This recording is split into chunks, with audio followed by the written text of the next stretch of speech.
Hi, my name is Eric Gray. If you visited this channel before, welcome back. If this is your first time, please let me explain that I created this channel for the purpose of sharing with you some of the great stories I've received from around the world that all, in some way or another, have to do with baseball.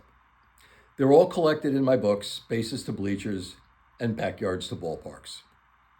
The story I want to share with you today is from the second book, Backyards to Ballparks, from the chapter, Willie and Mickey and the Other Greats of the Golden Age of Baseball. 40 years ago, on a drizzling Monday night in Atlanta, Georgia, Henry Aaron took an Al Downing pitch over the left center field wall and became the true all-time home run leader. Like so many of us, I watched the game as an 18-year-old, mesmerized by the enormity of the feat.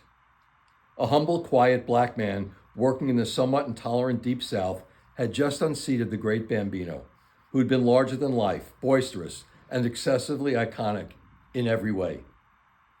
10 years earlier, I'd seen the Milwaukee Braves at Shea Stadium with my dad, who was the ultimate Willie Mays fan.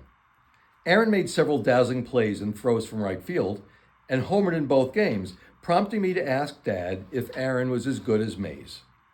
Dad replied, "Not quite." But in my mind, Aaron became my baseball hero. He seemed so relaxed, deliberate, and confident at all times, without any antics or self-serving behavior.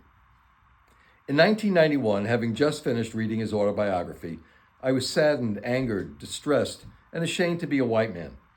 The death threats and hate mail that he and his family endured was beyond anything that I could ever understand. The man chased the ghost of Babe Ruth with the fear that at any moment, a sniper in the deep southern night could end his life for simply doing his job. I cried as I read some of the threats. Thankfully, civil liberties and social justice were and are paramount to me, and I was never taught to be a racist. Right then and there, I vowed to reach out in some way to Mr. Aaron and let him know that the majority of us had nothing but the utmost respect and admiration for him, something that went way beyond the back of a baseball card. In 1998, I had a few years under my belt as a small-town radio host with thousands of CDs, a home studio, and a desire to communicate with Henry. I learned of his great love of Delta blues, Aretha, and Motown, so I recorded a homespun radio show and sent it to the Atlanta Braves, where he held a senior position.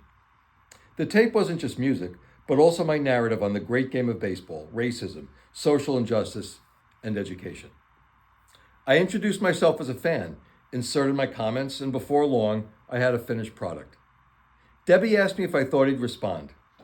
I didn't. But more important, it hardly mattered. What mattered was that he received a gift of appreciation for his commitment to dignity and grace under pressure.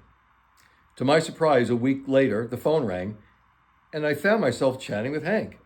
He asked me how I got this great music to blend so effortlessly, one onto the next. And I responded, "How did you excel in baseball for 23 years? We both laughed and agreed that they were gifts bestowed upon us. Over the next few years, we stayed in touch, and many a mixtape accompanied him on his drives home to Mobile or on weekend fishing excursions. When he learned of my car accident in 1999, he called and sent me a get well present. Can you imagine? In the summer of 2000, business brought me to Atlanta, and I called his secretary, Susan, to see if we could finally meet in person. She said he'd be thrilled, and we met at his first of many BMW dealerships. When he learned that I'd cabbed over and spent $50, he was upset that I hadn't asked to be picked up. So here we were in his office, me and Hank. He was impeccably dressed, my height, and he had a twinkle in his eye. He toured the facility with me, asked about my life, and made me feel that I was a welcomed friend. Again, can you imagine? At one point I asked him about the smaller parks, the dearth of pitching, tightly spun balls, and steroids. I pointed out that many of his typical 600 at-bats during a season came while facing Hall of Fame talent, such as Koufax, Drysdale, Seaver, Gibson, Perry, Jenkins, Marichal, Bunning, and Carlton, along with a plethora of amazing B-level hurlers like Maloney, Veal, Sutton, and Koosman. I asked if he had still played today, what his numbers would be. He thoughtfully stroked his chin and said, 275, 20, 70. Meaning batting average, home runs, and runs batted in. I was taken aback since a typical Aaron year had been 305, 35, and 110. So I questioned him. "Scott, I'm 64 years old," he responded with a chuckle. A great line, a greater man, and a nice story for me to tell you. We lost touch over the years, but every April 8th, I think back to that rainy night in Georgia, where a Southern gentleman rewrote history with style, grace, and humility. 40 years later, the ugliness of racism, intolerance, violence, and social injustice continues to rear its ugly head. For all of our modern discoveries, technological advances, and medical cures, we just can't seem to figure out this piece quite yet.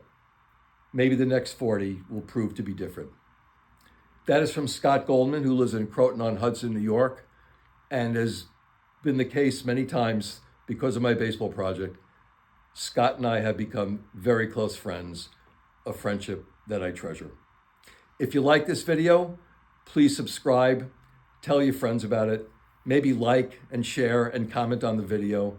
And if you're interested in the books, they are available online, or you can get a signed copy from me by contacting me at Eric, that's ERIC, eric.baseballstories@gmail.com. Thanks very much and Happy New Year.